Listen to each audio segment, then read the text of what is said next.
सज्जनों, समय बहुत कम होता है मानव के पास, लगता अधिक है। जो धन हमारे पास कम हो उसको खर्च करने में बड़ी सावधानी होती है। जेब टटोलें, रुपये खुले रहे, 10-20 ही हों, 150 ही हों, तो किराया देने में विचार करना पड़ता है। चलो अब अपने ई रिक्शा लेते हैं, 10-10 रुपये की सवारी में ठाकुर जी के दरबार तक पहुंचाएगा। नहीं कोई साधन बड़े लेने जाएंगे, 200 रुपये मांग लेगा इतनी दूरी का। चूंकि पैसे जेब में कम लेके चले, होगा भी अधिक पर लेके कम चले, तो बरतने में सावधानी हो जाती है। क्यों, इसको कितने कैसी प्रकार से बरतें, किस न्याय से बरतें कि हम जहाँ जाना चाहते पहुँच जाए, लागत कम हो और दूरी तय हो जाए। ऐसे ही मानव जीवन को यदि हमने ठीक से समझा होता तो हमारे समय का व्यर्थ व्यय नहीं होता, हम समय की बर्बादी नहीं करते। पर जीवन का ज्ञान ही नहीं है। शास्त्रों ने संकेत दिया, हमें 100 साल की आयु मिली तो जरूर, पर है नहीं। क्यों? का सतम जीवितमत्यल्पम, 100 साल जीने की बात किसी ने पक्की कर दी हो तब भी विश्वास करो आधा ही तो है। निद्रा लस्त दर्द कम।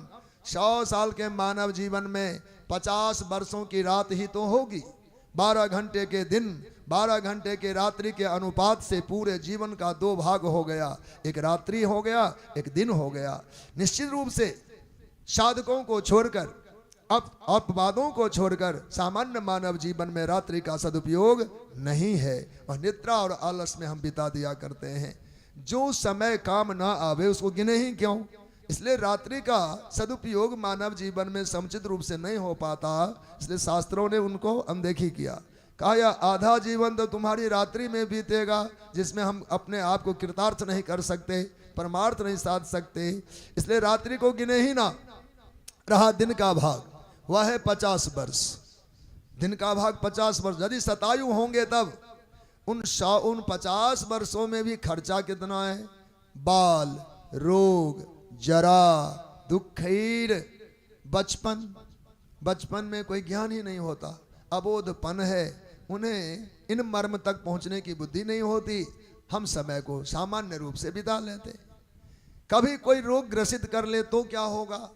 रोग की अवस्था में ज्ञान संपन्न साधक भी उस रोग की व्यवस्था के कारण समुचित साधनों को कर नहीं पाते, वह विवश हो जाते। रोग वाला समय अभी सदुपयोग में नहीं आया। और जरा नाम है बुढ़ापा का। बुढ़ापा कब दबोच ले, यह आयु से संबंध नहीं रखता। शरीर में जहां जीर्णता आई फट अटैक करता है, आक्रमण करता है, एक दिन में रंग रूप बदल जाते हैं। यह जड़ता जब आती है, बुढ़ापा जब छाया डालता है, उसके बाद की स्थिति कहना क्या। हाँ, ज्ञान में हम आगे होंगे, ज्ञान का अनुभव का हम पुंज बन जाएंगे, पूंजी वाले कहलाएंगे, पर एक भी ज्ञान बरते नहीं जा सकते। जो ज्ञान हमने पाया बुढ़ापे की चपेट में आने के बाद, ज्ञान होकर के भी चाहे कि उसका उपयोग कर लें, नहीं होगा, यह लाभ संभव नहीं है। और दुख, अंतिम कहा दुख। दुख किसको कहा जाए। दुख को स्थूल रूप में किसी बात की चोट लगती है, लोग उसको दुख की संज्ञा दे देते हैं। शास्त्रों ने इसको दुख नहीं कहा।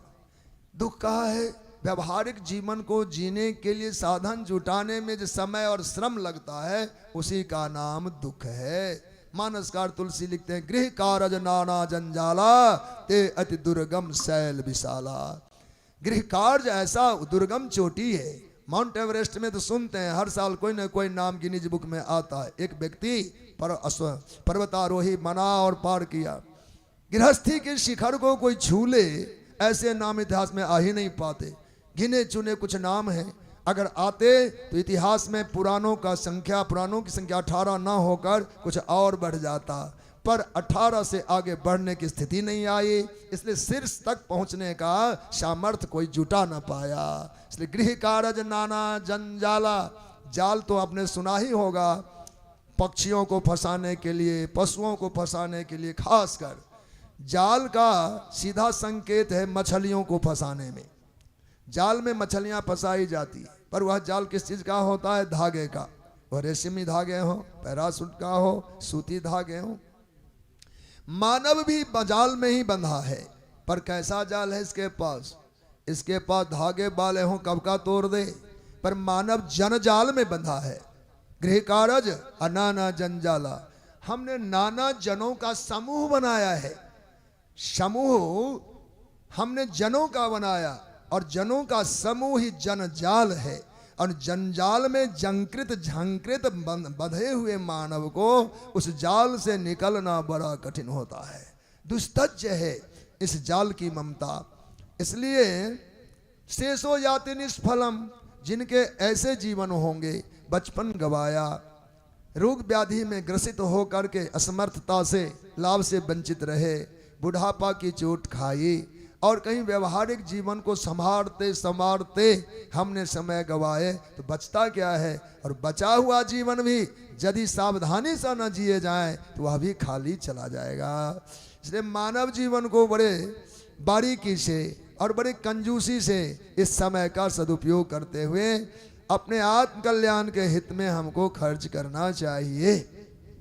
यह बात जब समझ में आ जाएगी तो कल्याण पाने में विलंब नहीं लगेगा, कल्याण लाभ पाने में समय नहीं लगता। भागवत जी में अभी प्रासंगिक वर्णन आएगा, उस पर चिंतन करेंगे।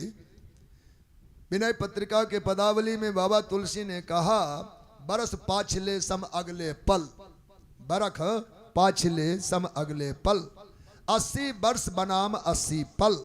किन्हीं को जीवन का, किन्हीं के जीवन का 80 वर्ष बीत गया हो, पर असावधानी में, ना समझी में, ना समझा भगवान क्या, भक्ति क्या, संत क्या और जीवन की शैली क्या। अगर कुल बचे हुए 80 पल में यह चेतना जागृत हो जाए और सावधानी पूर्वक 80 पल को बरत लिए जाएं, पूरे विश्वास में रहो 80 पल में कल्याण होगा, वो विमान भी सामने आएगा। तब होगा जब सावधान होकर जिएंगे। इसलिए मानव जीवन को सुधारने, संवारने और सही दिशा में ले जाने के लिए संतों ने हम सब के लिए भागवत जैसे पावन ग्रंथ, दिव्य ग्रंथ, साक्षात नारायण ही तो हैं, ग्रंथ कहने में भी नहीं बन पड़ रहा है, इनको कैसे ग्रंथ कहें। यह ठाकुर हमारे बांग में विग्रह, रोम रोम भगवान का दर्शन होता है। ऐसे दिव्य भागवती चरित्र की ओर चले। बोलो नंद नंदन भगवान की जय।